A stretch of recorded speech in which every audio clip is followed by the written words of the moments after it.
Okay, so welcome to this month's MBI webinar featuring Professor Anina Rich. My name is Shana Jamadar and I'm pleased to chair today.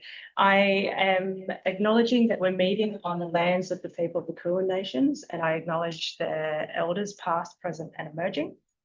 It gives me great pleasure to welcome Anina today for her webinar. We have a great turnout here locally at Monash Biomedical Imaging, but we also have a fantastic turnout online as well. For those of you who are joining us online, please use the Q&A feature of Zoom to ask questions, and we will have about 15 minutes to talk about, address some of those at the end of the webinar. So let me introduce Professor Anina Rich, who is actually a Monash alumni. She completed her BSc and honours and MPsych here at Monash, and I think did a PhD with Jason Mattingly. Yeah, almost. I did my undergrad at Monash and then combined PhD in MPsych at Monash. Oh, okay. So Anina has been a cognitive scientist based at Macquarie University for a number of years now, and her cognitive neuroscience lab focuses on attention and multisensory integration, and she's a current ARC Future Fellow. Anina is a fantastic role model for many of us here online and in the room today, particularly me, through our connections through the Australasian Cognitive Neuroscience Society and her numerous service activities that she has very generously spent her time doing over the last few years. So it gives me great pleasure to introduce Anina, and today she's going to tell us about decoding experiences, synaesthesia and rhythm.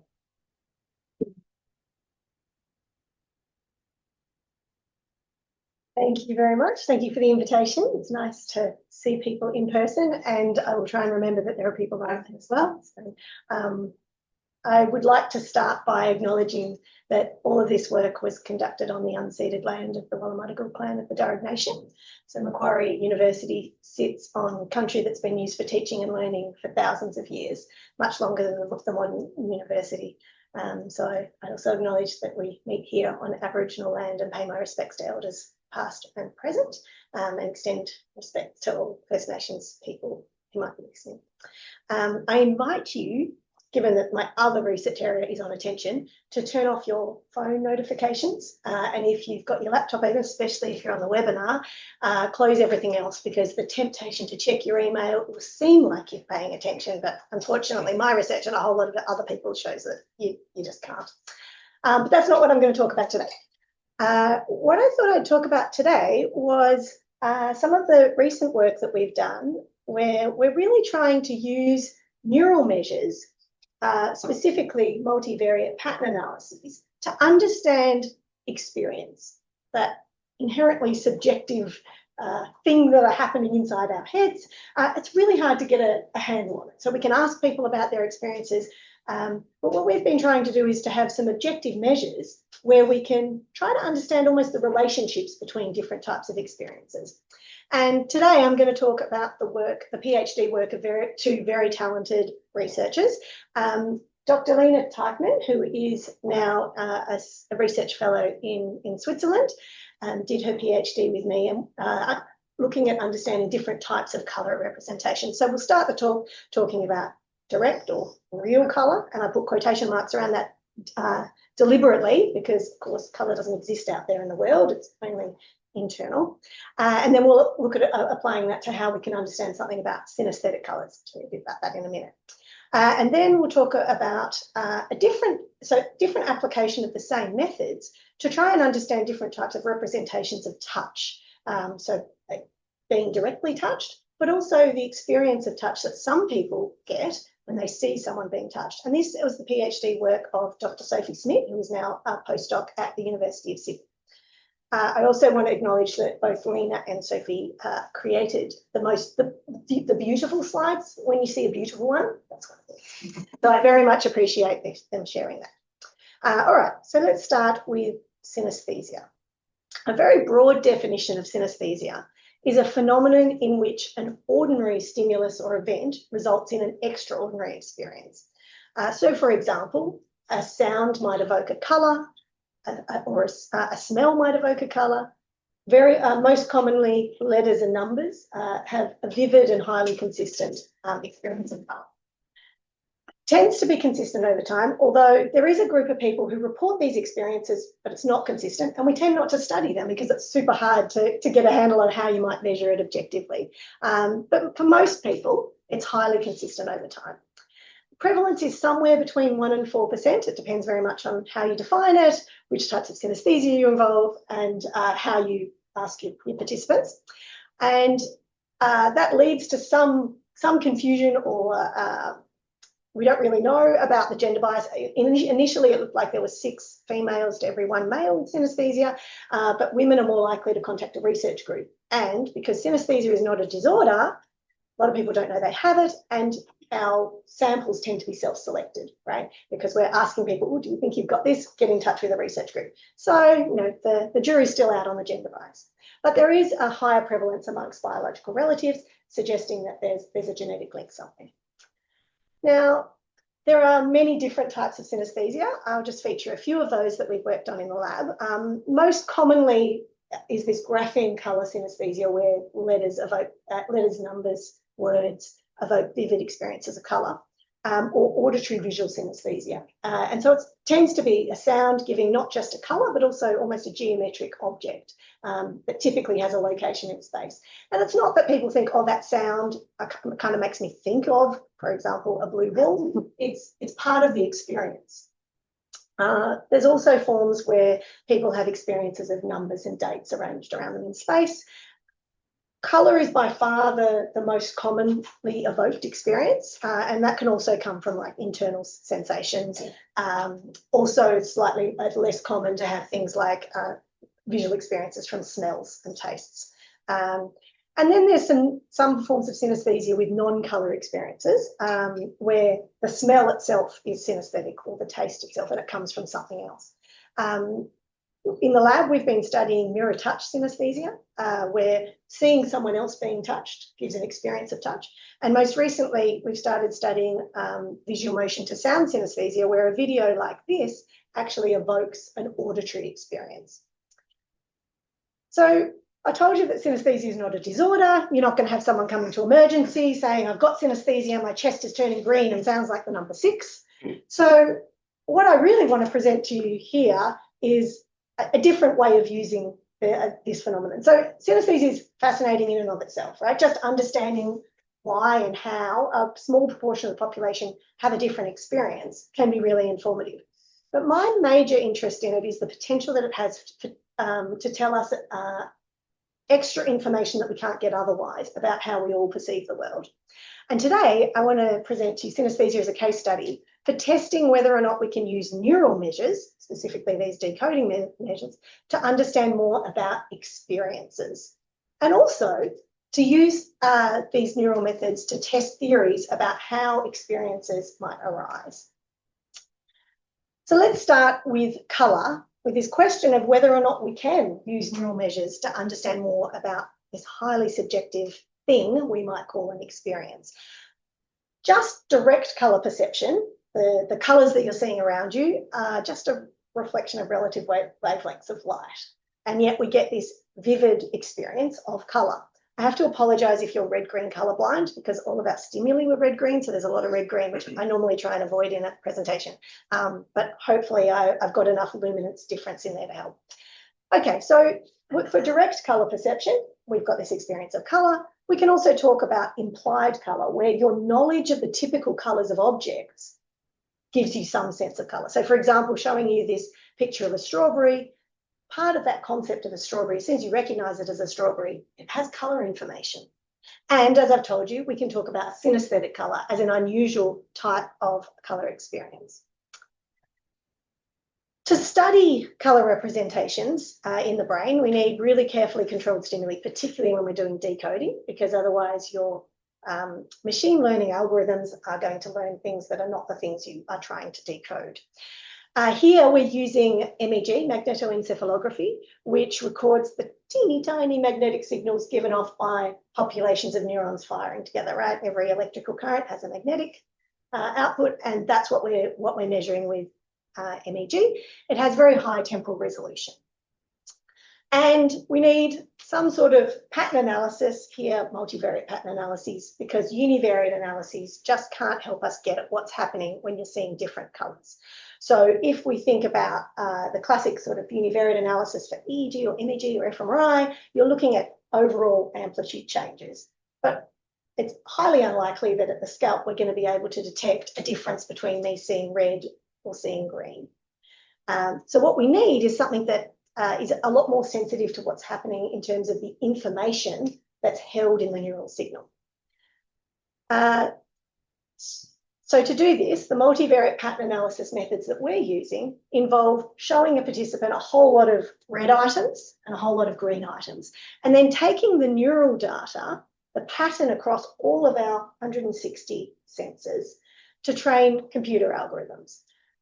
I'd like to point out that we use almost raw data, so minimal pre-processing, which leads to very low decoding, just to manage your expectations. But anything that's above chance, robustly, statistically above chance, tells us that there's some information in that pattern, okay? So what we're doing is we take the neural data from a participant who's been shown something that's red, for example, and we use it to train a computer algorithm. Each time you get a pattern of neural activity, for every sensor, there's going to be a particular amplitude, a particular response. And so here I'm only showing 2 sensors, but you can imagine this multiplied by 160. So for example, sensor 1 and sensor 2, one red trial might give you this particular response, a green trial might be a response like this, another red trial, another green trial, and so on, until you get a cloud of responses in this multi-dimensional space. We can then look at that over time. So in this particular example, it doesn't look like there's much distinction between red and green. The computer tries to use a linear boundary to distinguish these things, but it's unlikely to be better than chance. But as you go over time, if there's information in the signal about the categories that you're using, you should be able to then distinguish in a new testing set whether or not unlabeled data from that same participant reflects them seeing red or seeing green. So here for time 1, oops, does my cursor show? Did we decide that it does? So here you can see for time 1, is the linear boundary isn't really going to work, but as time goes on and you've got time 2 and time 3, you're more likely to get something that's above chance. So for example, if we plot that in a bar graph, time 1, there's not much going on, it's a chance, and then it gradually increases. So we can talk about this decoding accuracy as a measure of how much information there is in the brain pattern about the thing you're interested in. Here, we're interested in decoding colour. As I mentioned, we're using pretty much raw, very, very limited processing on the data to reduce the amount of assumptions that we have to put in, the amount of decisions, the researcher degrees of freedom. What that means is that it's highly unlikely we're going to get like 80% decode of things. We're using multivariate decoding for interpretation, which means, so if you're using it for prediction, which we're doing in some other work where I'm looking at using these methods for attention and looking at lapses of attention, you need to process the data in a way to get you higher decoding. But here, anything above chance is actually meaningful, even if it's tiny. 51% can be meaningful because it means there's something in that signal that the classifier can use to distinguish your categories. So let's take that now, and I'll start by showing you that we can use these methods to decode what colour people are seeing. So in this study, we trained the classifier on direct colour trials where we left out one exemplar, right? Super important not to train and test on the same stimuli. Otherwise, you're going to end up with decoding that looks beautiful, but it's completely meaningless. So here we leave out the shaded exemplar. So in the first fold, you leave out the red and green of the same shape, train on the other shapes, and then you test the classifier on different direct trials with that left out exemplar, okay? The question that the classifier is simply trying to answer based on the neural data is, was the participant presented with a red or a green stimulus on that trial? And here are the data from this first study. So again, I wish you could see my cursor with me being able to see it, but never mind. So here we have the classification accuracy on the y-axis, and you can see that before onset, there's nothing, as you'd hope, right? if you ever see above chance decoding in your baseline, then something's wrong with your analysis. So this is our classification here. As time goes on, you can see that from about 80 milliseconds, the classifier can reliably tell the difference based simply on the neural data, whether or not the person is seeing red or green.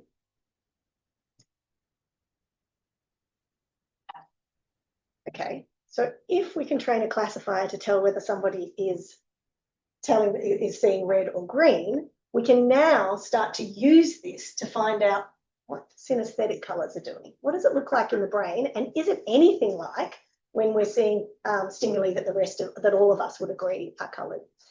So remember that grapheme colour synesthesia is where letters and digits involuntarily evoke colours.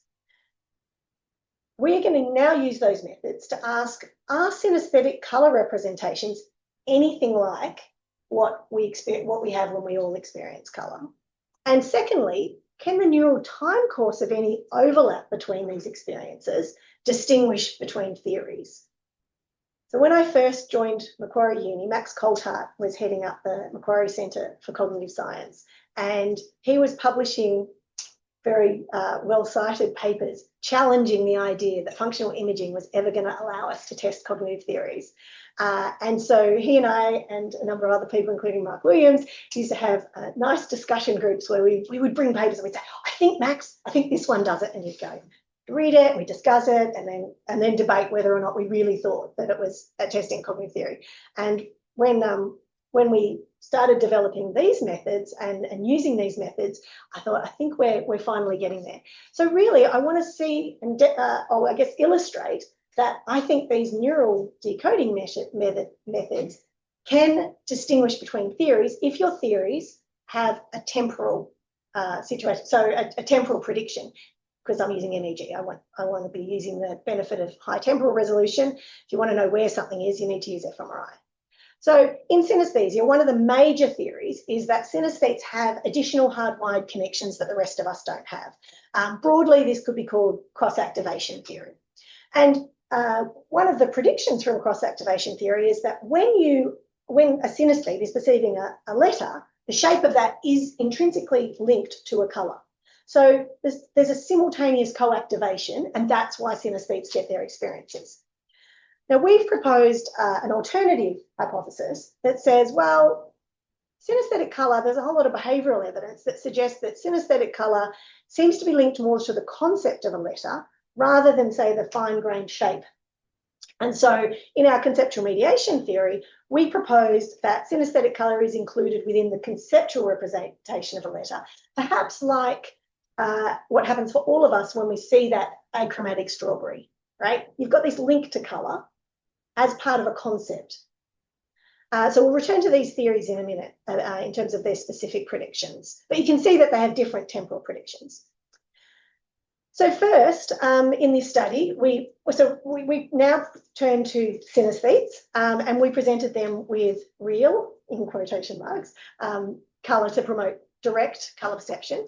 We had some implied colour objects, so objects that are canonically red or green.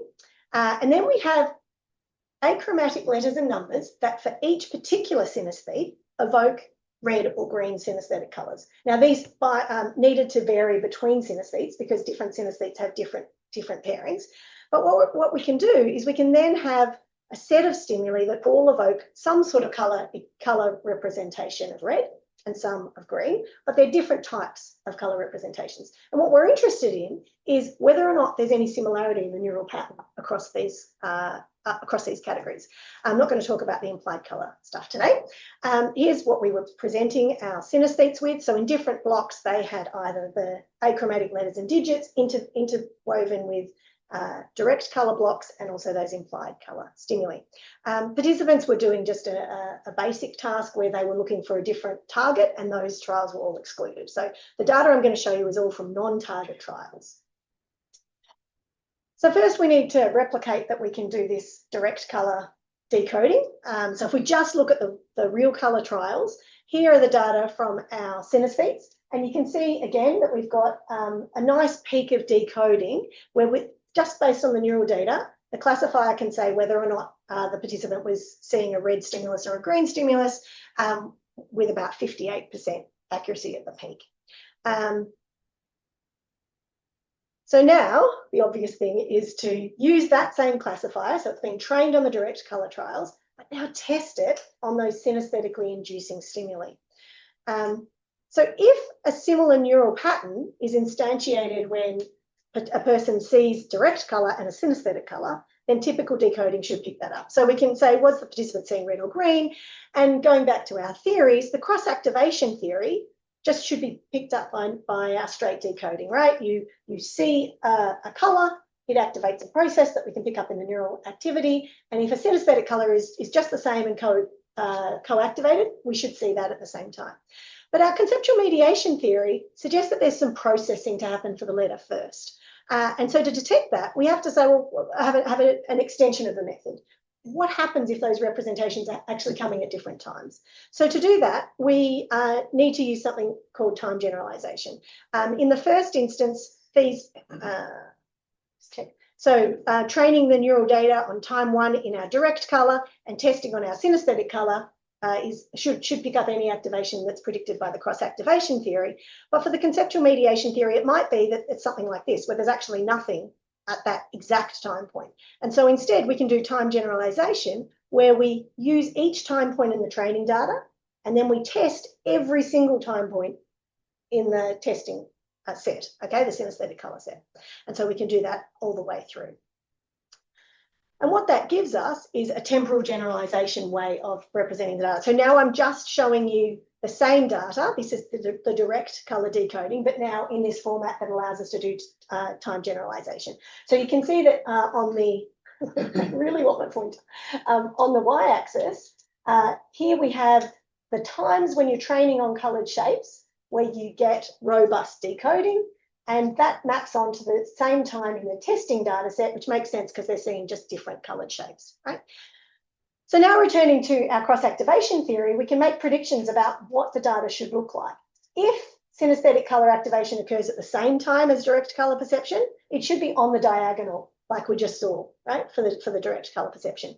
If, on the other hand, there's considerable processing of the letter, we would expect any temporal generalisation to happen on the diagonal. Is that clear? Great. Okay. So here's we've trained on the direct colour, we're testing on our synesthetic colours, and here's our data. So again, we have, this is training on the coloured shapes and testing on the synesthetic inducers. And what you see is that we do get some robust decoding. And I just want you to stop for a minute and think that's actually kind of astonishing. Yes, it's like 52%, which is why I set you up to realise that that was important. But these are completely different stimuli, and most of what's happening in the brain is going to be different, right? But because they're different stimuli, we can be really confident that nothing else can drive the classifier except what we're trying to look at, which is this colour representation. So synesthetic colour activated by achromatic stimuli is, first of all, it gives us an objective neural signal or marker for synesthetic colours.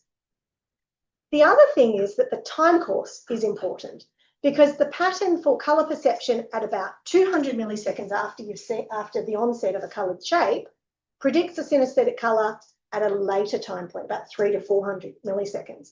So first of all, that tells us that it's not early colour representations, right? I mean, we could decode from like 80 milliseconds. It's not that very early stages. It's a later stage of colour perception, and there's a delay. And so that's inconsistent. Oh, I thought I had it there. That's inconsistent with that cross-activation theory. Yeah.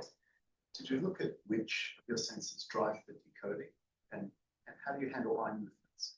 Mm-hmm. So we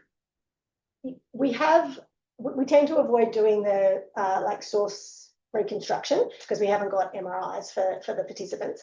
And with the so I wouldn't talk about sources, but in terms of which senses, it's a bit harder with the decoding. Like we can sort of go back and look at which ones are most informative, but we haven't done a lot of anatomical kind of sensor localization for that. You could look for front versus back. Yeah. So in other studies we've done sort of front versus back, but we didn't with this one yet. Maybe we should. Thanks. And in terms of eye movements, we have eye tracking, and I think we were just getting them to centrally fixate. yeah, I guess you could look to see whether there's microsaccades in one direction for red and the other direction for green, but it would have to be systematic between when you're seeing red shapes and green shapes versus when you're seeing letters for it to drive the classifier at all.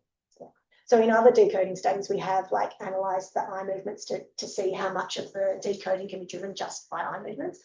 Which is I have a quick question because I'm not very familiar with the whole analysis yet. Is there a reason why you use colored objects as opposed to colored letters or colored numbers? Yes. In your training test, or is it something to do with the fact that you are because no, so we definitely don't want to use letters in the training set, because if I just trained and tested on letters, you would find very nice decoding, but it might not be anything to do with colour, because the shapes are going to be different. So it was important that the shapes that we used, the coloured shapes that we used to train the classifier, is different from the synesthetically inducing one, so that we can actually argue that it's to do with the colour and not just due to shape. I see. Or maybe perhaps like with different letters, like with different alphabets or. So synesthetes get colours for all of these letters. So yeah, it's pretty tricky. And the closer that this, I mean, I think one of the strengths of this is that the stimuli are completely different, right? So if you use letters, you might get stronger classification, but you don't know whether it's just because even if you have non-inducing letters in the training set, it could be that they're more angular, right? Or something. We don't know what the classifier is picking up, right? It's a black box. It doesn't know that I'm looking at colour. So I have to make sure that our stimuli are really tightly controlled. For example, you can see there's a variety of luminances in there. So we did we made the stimuli as equiluminant as possible between the red and the green using like a flicker task, but that's unlikely to be perfect. And I don't want luminance to be just driving this, because if it learns the luminance differences between red and green, there's no guarantee that that's going to be the same for the synesthetic red and green, right? So we also included like a range of luminances to decrease the chance that the classifier is using anything else. Yeah, that's clear. Thank you. Thanks. So, yeah. Did you also look at this in how to like normal, like people with normal vision? Because I'm wondering, since you also have kind of some kind of time generalization, if I look at those letters and look at those colors, after a while I might start associating certain colors with certain like objects, non-colored objects. Therefore, there will be some kind of like time variance because I'm learning. So I'll kind of maybe get this similar concept. So in this particular study, we didn't have a non-synesthetic control group. We've done previous studies. So the first data I showed you was the direct colour was from a non-synesthetic group, and we've also done implied colour, so the object colour knowledge with non-synesthetes. This one actually was part of Lena's PhD, and then COVID hit. So we just finished the synesthesia sample. But there's actually, sorry, the second part of your question was? Because, like they're learning, and you said that's a conceptual model, like 95. Yes, that you might learn, sorry. So in this study, so absolutely, you can train a non-synesthete to make a nice strong association between things, and then you can get things like a Stroop effect with it and all sorts of stuff like that. But in this case, they're not actually seeing any coloured letters. So all of the letters are achromatic. I understand that. It's just like after a while, I might start associating certain, but because I know that what this study is about, right? But after a while, I'll start kind of associating letter A with, red. Does it make sense? And then therefore my kind of like brain activity will be kind of like biased towards that. Yeah. So arguably, after a lot of training, you could say maybe non-synesthetes would start to show some sort of colour experience. The training studies that people have done suggest that you can get like kind of behavioural effects that show the association, but people don't report the experience at all. It's an empirical question as to whether or not with significant training you would then show it. I suspect you would, because implied colour works. But in this study, I don't think, other than the fact that they're there because they're synesthetes, so they know about it, they already have colours for these letters and numbers, and those colours are already red and green, like they've been reliable in reporting that beforehand. So I think, it would be great to do a control group and see whether or not after training you could get the same thing. But for this one, the nice thing about this is that essentially the synesthetes can be interpreted on their own without a control group, because all of it depends on training from completely different stimulus sets. Yeah, I'm happy to discuss later. Can I also just save the rest of the questions for the end to make sure that our webinar doesn't switch off for okay. it's time to get through the right. content. So, okay, so just recapping then, we can decode direct colour perception from people's neural activity very early on. That later representation, sort of later stages of colour perception, is reinstantiated for synesthetic colours. And this overlap at the late, with the delay, is inconsistent with the cross-activation theory. Now, of course, we don't know whether it's conceptual mediation, but it does fit with the idea that you need more processing of the letter before a synesthetic colour occurs. Okay, so that's one way that I think that we're able to test test theories with these neural measures and try to understand something about representations. In some way, we're using one representation to try and understand another, and maybe we don't understand enough about colour already, but it gets us a step closer.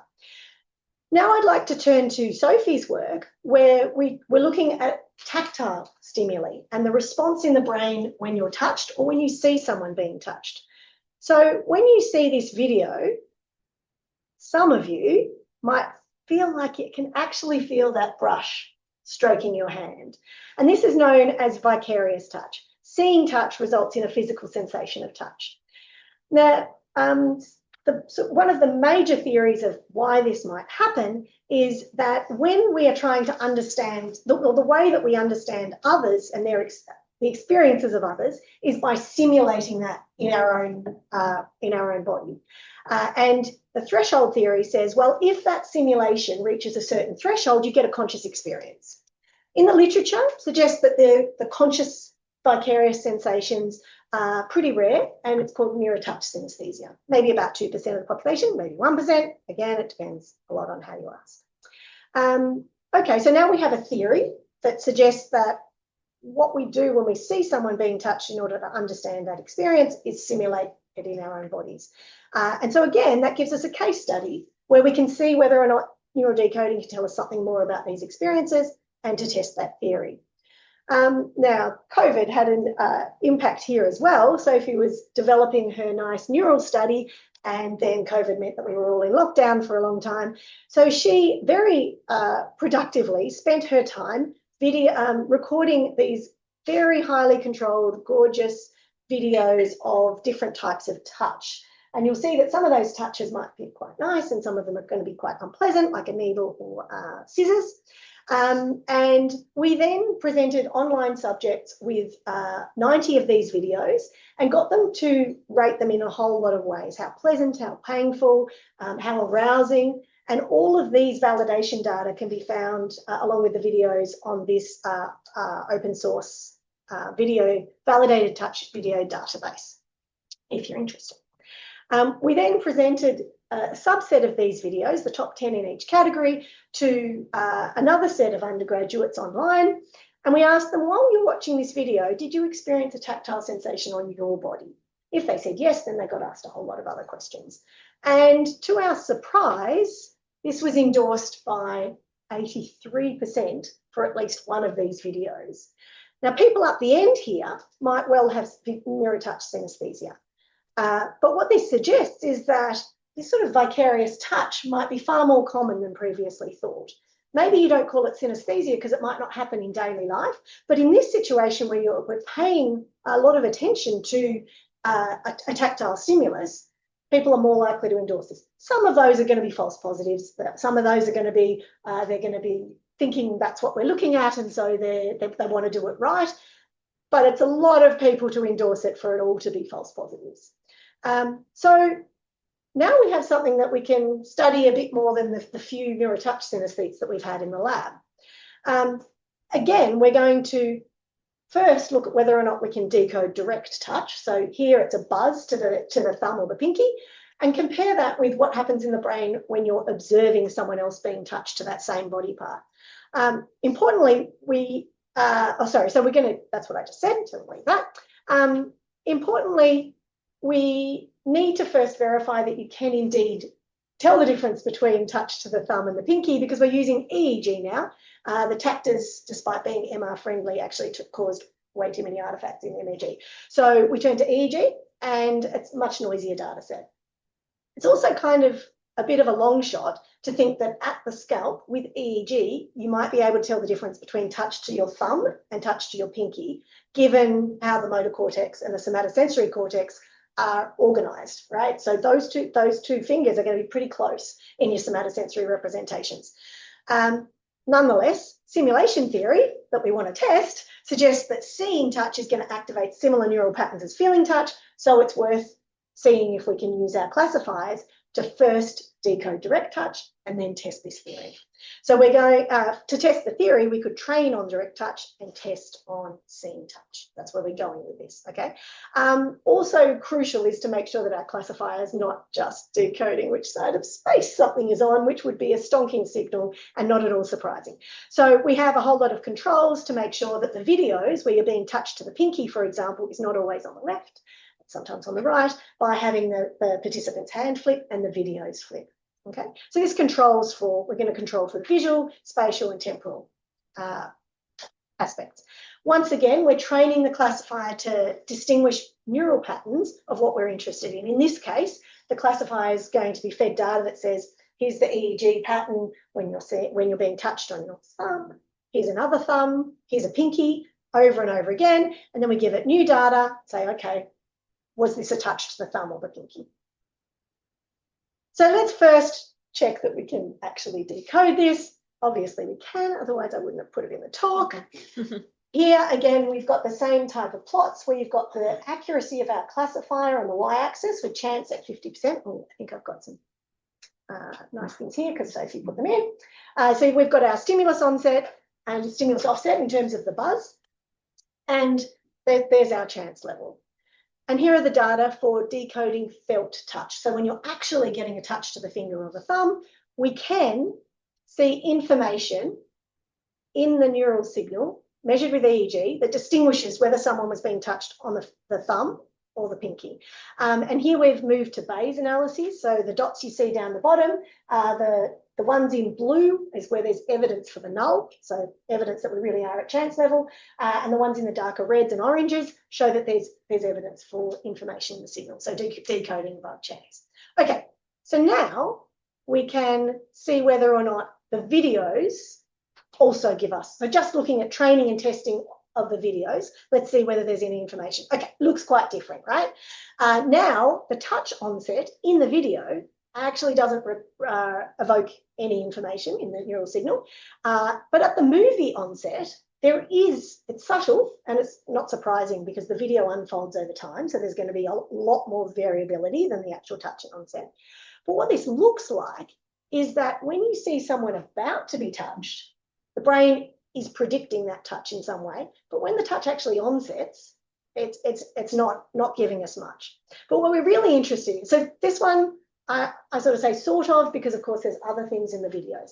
But if we can apply our cross decoding, where you train on the direct touch and test on the seen touch, sorry, so train on felt touch, test on seen touch, they're again completely different stimuli, and maybe we can pull out some cross decoding here to test this simulation theory. So we're training on the tactile trials. Was it a pinky versus a thumb? And remember that it's not always on the same side. It's all controlled. And now we're testing on visual trials. Question for the classifier is just, did the participant see a touch to a pinky or a thumb? Reminder, here's our straight on the diagonal decoding, but now we want to do that time generalization, okay, because there's clearly differences in the temporal side of things. So once again, we'll go through every time point and look across the range. Hang on, I told you I was going to tell you something about experience, so I better do that. This is a pre-registered study, and what we had decided to do was to get all of our EEG participants to also do our vicarious touch survey. So these are different videos where they were asked just, did you feel this on your body? Okay, and then the series of questions. We then post hoc divided the group into people who endorsed at least one of those videos as our vicarious touch group, and people who had no experience or didn't report any experiences at all. Okay, so now let's look at the time generalization. So that same sort of plot where we're training on actual touch and we're testing on the scene touch on the videos. Here it is. And what you can see is that it's nowhere near as temporally focused as the grapheme color, but that's not surprising because we've got a video unfolding over time. And what we're actually seeing, we'll jump straight to showing you the Bayes factors so you can tell what's noise and what's real. This is only for our vicarious touch group at this point. Okay, and so what you can see is that there are some suggestions in the neural data that are robust enough to show up in our statistical analysis that suggest in the movie before the touch onset, so this region here, you're getting information from a late tactile period, right? So when you train on actual touch, it's not that early signal, but later on processing or later processing of that tactile information, that representation, something about that is reappearing when we're predicting an upcoming touch.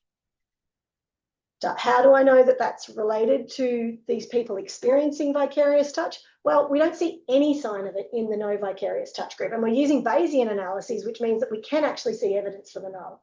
So in the no vicarious touch group, we have evidence that there isn't any decoding. It stays at chance across all of our temporal generalization, and that difference is robust. Okay, so for our touch representation then, we can, kind of surprisingly, I was pretty surprised that this worked, if I'm being honest, we can decode direct touch from about 45 milliseconds after onset. We can sort of decode scene touch in this sort of predictive sense, so when people are predicting an upcoming touch.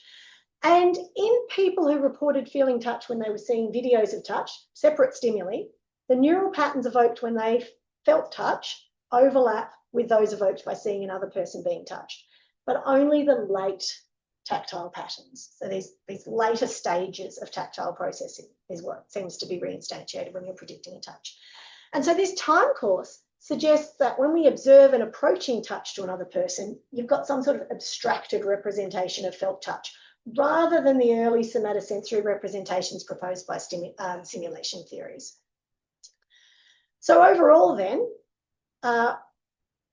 the way that we're using decoding to understand relationships between different types of experiences has allowed us to identify perhaps an objective neural marker of synesthetic colours and essentially find some data that's inconsistent with one theory and at least consistent with another theory, although we don't have evidence that it's conceptual mediation. But certainly the time course is consistent with letters requiring more processing before the experience arises. And for touch, maybe we now have an objective neural marker for this vicarious touch. And that's the time course is inconsistent with a very strong statement of the simulation theory, in that they typically are based on the idea that it's primary somatosensory cortex. Now, we're not doing any localization here. Actually, in the paper, I think, based on a reviewer, I seem to recall Sophie did do the back representations that you were asking about before, but I haven't included it here, sorry. So we, it's kind of there, but we can't tell with EEG whether it's coming from primary somatosensory cortex, and the time course suggests that it's a much more abstracted, whatever representation post-touch, it's not that very early primary somatosensory first feed forward sweep, which so it's certainly inconsistent with very strong statements of simulation theories, but it might be consistent with a simulation that's just either a bit more subtle or because it's coming top down, doesn't get as far as those sort of very early responses. We actually have data from mirror touch synesthetes, but it's a smaller group. We don't have enough yet to make firm conclusions, but in their cross decoding, it looks like their representations are earlier on. So it may be that earlier representations, that's unclear. When we look at the representation of felt touch, the earlier time points are what's reinstantiated when they're watching the video. So maybe it can be early on in certain cases, but we just don't have enough data to be sure yet. So with that, I would like to thank the National Imaging Facility, where we conducted the research, the funding. My future fellowship is on attention and interruption, where we're using these methods to understand what happens when people have a lapse in attention. And most of all, I would like to acknowledge the hard work and incredible talent of my graduate students, Dr. Anina N and Dr. Sophie Smith, and our collaborators on these projects, my wonderful lab, and our synesthete and non-synesthete participants. Thank you.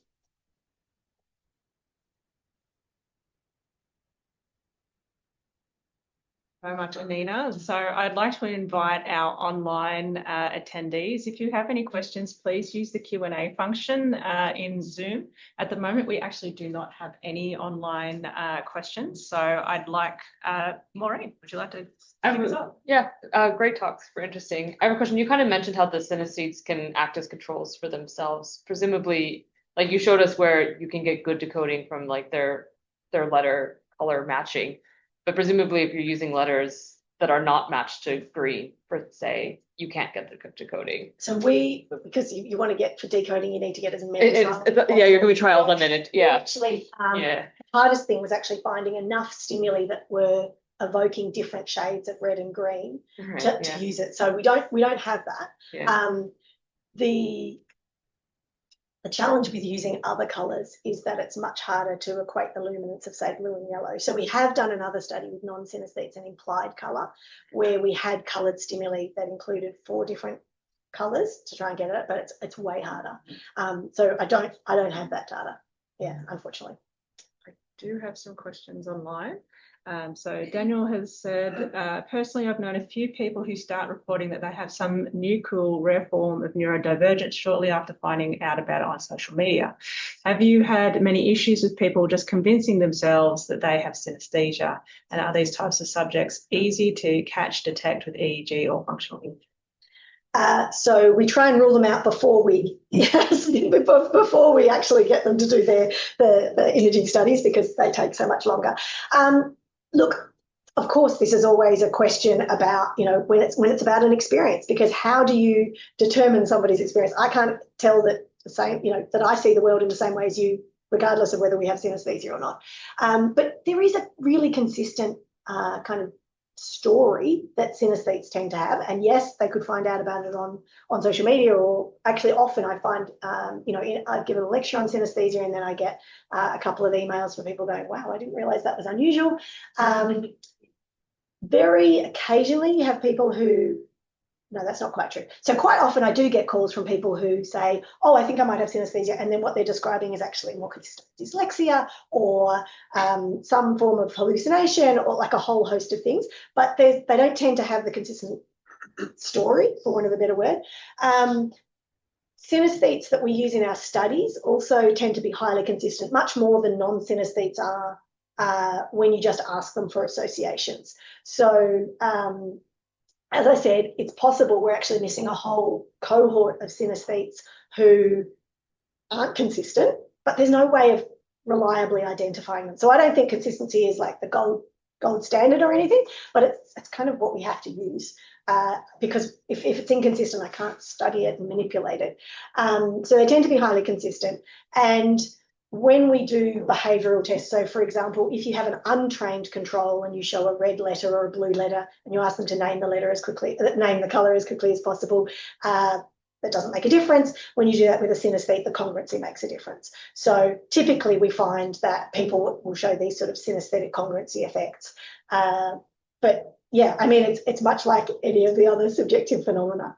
And that's really what we, I guess, could move towards if these decoding, I always want to see things replicated, right? So I would like to see our decoding results replicated, and then try and replicate it where you get enough data on an individual level. So we can see the pattern in an individual level, but we're looking at group analyses to know whether or not it's robust. So yeah, I mean, I don't think you could bring someone in and get them to do the MEG and then go, you're a synesthete, you're not a synesthete. I don't think we're there. I think there's a question over here. Thanks for that, Jill.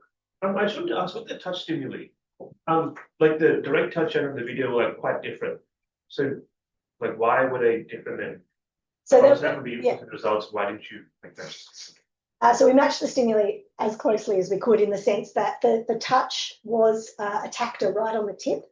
So when the stick comes down and depresses in the video, the tactor kind of depressed the skin in as closely matched as we could. But of course, it does look different.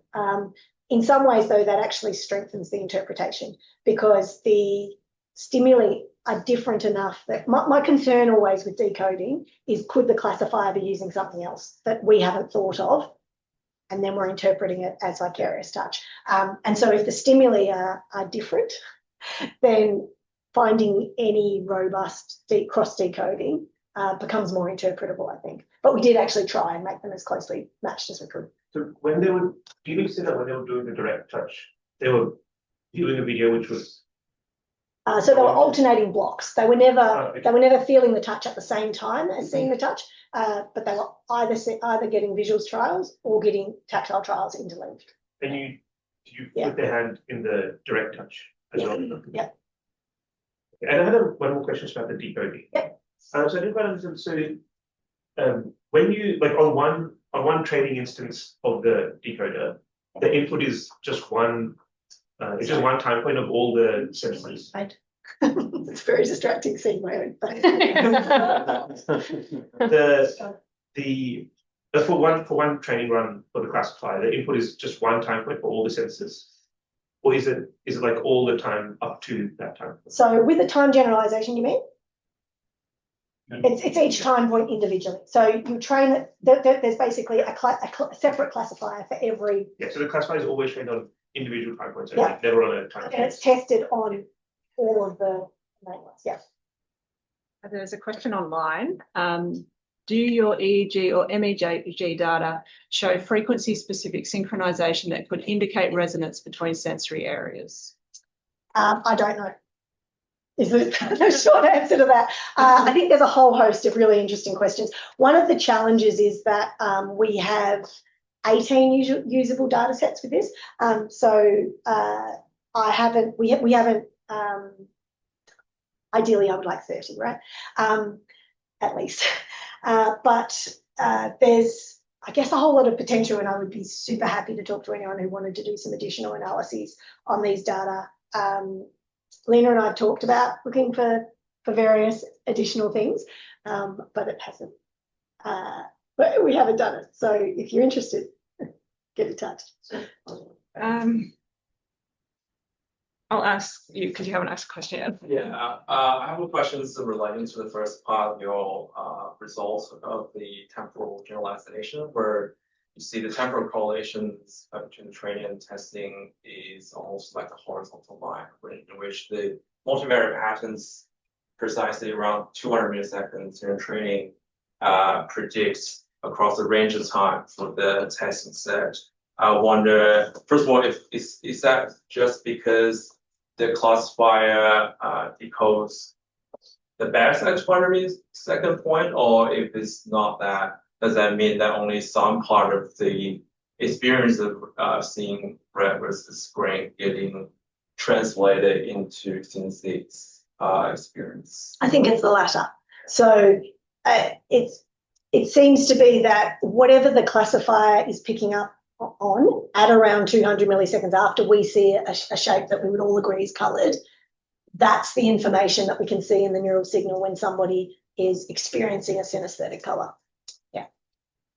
Not the very early colour perception, which is much stronger. Yeah. Much stronger classification in the early. Yeah. Thank you, Professor. So it looks like a lot of the conclusions depends on the raw scores collected from the classifier. And it looks like, I guess you mentioned a couple of times that there's a big deal in 0.50 versus 0.51 or 0.52. So I was wondering what kind of classes of classifiers have you used? Because with certain classifiers, you might get far better separation, maybe far earlier on. And yeah, just about the classifiers you've used. So with these data, it was just a simple linear classifier. So possibly, I mean, I'm sure we could do far more sophisticated ones, and there's probably better ways of analysing it now. So as you go through, these methods are developing so quickly. I guess But this was literally just a linear classifier, which kind of is amazing that it worked, I think. especially because you haven't done, I guess, much pre-processing. You know, a sort of a more sophisticated classifier could learn to filter out and So we could, I mean, you know, we could do the pre-processing and the steps, and you could get a higher level of decoding, but the error also increases, right? So it means the same thing. It's just that you've had to make a few more assumptions. Thank you. Got time for one more question, no, Nick? Yeah, thanks for talking. Do you have any thoughts on why your localization or your temporal generalization is so tightly constrained to that diagonal? Maybe it's related to just decoding fixed voltages at each time point, but the lack of generalization is surprising. So sorry, which for the colours? Even in decoding real color, it's tightly bound to the diagonal. So decoding now doesn't take anything about decoding temporally signature. Well, I mean, it's still sort of spread along the diagonal. I think the fact that it's on the diagonal in the direct color, like you know, directly from training on color and testing on color, is just because it's stimulus locked, right? So when the stimulus onsets, there is a process that's kicked off, and with direct color, it seems like that's much less variable. I mean, you mentioned the sort of spread in the synesthetic color. And I think that's just because there's going to be variability in between participants, and there might be variability between different letters. Like we don't actually know how long it takes to evoke a synesthetic color. You know, our data suggests it takes about 300 to 400 milliseconds, but that might vary a little bit. Whereas with the direct color, it's stimulus locked, right? So anything that you can do that has a really clear onset is much easier to classify and tends to stick along that diagonal if you're if you're training and testing on the same type of stimuli. As you get higher, like basically anything higher level, it gets more variable and more difficult. So with attention stuff, when someone might be like fluctuating in their attention, it gets harder again. Okay, so for our webinar guests, we might thank you very much for joining today and give Anina a round of applause. Thank you very much. For those of you in the room, please